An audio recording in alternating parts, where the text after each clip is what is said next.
ഒറ്റ ഇരിപ്പിന് തനിക്ക് എത്ര മുയലിനെ തിന്നാൻ പറ്റും? ഒറ്റ ഇരിപ്പിന് 3 മുയലിനെ തിന്നാം.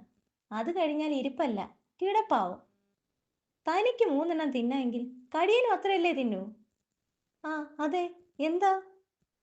ഒരു ഉഗ്രൻ ഐഡിയ. നമുക്ക് മുയലുകളുടെ കുടുംബസംഗമം നടത്താമടോ. കുടുംബസംഗമമോ? അതെന്താ? ഈ കാട്ടിലെ മുയൽ കുടുംബങ്ങളെയും ബന്ധുക്കളെയും ഒക്കെ വിളിച്ചു കൂട്ടുന്ന പരിപാടി. എന്നിട്ടൊരു സമ്മേളനം നടത്തുന്നു കടിയന്റെ അധ്യക്ഷതയിൽ. യോഗത്തിൽ പങ്കെടുക്കില്ലെന്ന് പറയുന്നവരെ കടിയൻ കടിച്ചു കീറുമെന്ന് ഭീഷണിപ്പെടുത്തണം. പങ്കെടുക്കുമെന്ന് പറഞ്ഞാലോ അവരെ യോഗത്തിൽ വന്നതിന് ശേഷം കടിച്ചു കീറും. ഹിഹി. കടിയ 3 തട്ടിയാലും ബാക്കി നമുക്ക് കിട്ടുമിടോ. ഹയ്യടാ. എങ്കി വാ, കടിയനെ കണ്ട് കാര്യം പറയാം. പക്ഷേ ഈ കുടുംബയോഗം നടത്തിയിട്ട് അവർക്കെന്ത് കിട്ടാനാ? ചെറിയ ജീവികളാ കുടുംബയോഗം നടത്തേണ്ടത്. അവരെണ്ണത്തിൽ കൂടുതലല്ലേ. എണ്ണത്തിൽ കൂടുതലുള്ളവർ തമ്മിൽ തമ്മിൽ പരിചയപ്പെടാൻ ഒരു യോഗം വിളിച്ചു കൂട്ടേണ്ടി വരുമെന്ന് നമുക്ക് പറയാം. എന്നിട്ടും വരാത്തവരെ ഭീഷണിപ്പെടുത്താം.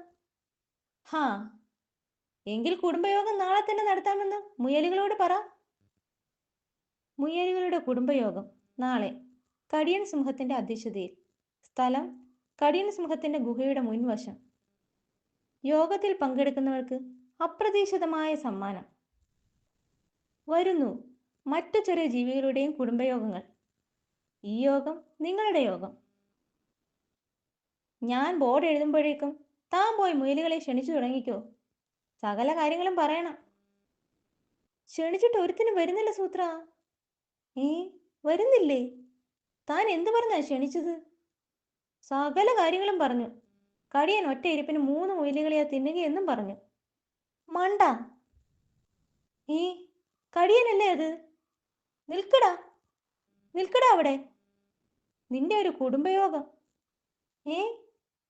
എന്തു പറ്റി ചേട്ടാ? ചേട്ടന്റെ മുടി ചൊറിച്ചില് കാരണം വെട്ടേണ്ടി വന്നു. നിന്റെ ഒടുക്കത്തെ ഒരു ഐഡിയ. ചെറിയ ജീവികൾ കുടുംബയോഗം നടത്തണമെന്ന് താനല്ലേ പ്രസംഗിച്ചത്? അത് കേട്ട് തലയിലെ പേരുകൾ കുടുംബയോഗം നടത്തി. മുടി ഇനിയും വളരും ചേട്ടാ, വളരും. പക്ഷെ എന്റെ ഗുഹയോ? ഗുഹയ്ക്കടുത്ത് നിന്ന മരത്തിൽ വെച്ച് കുറെ ചിതലുകളും കുടുംബയോഗം നടത്തിയടാ ദ്രോഹി.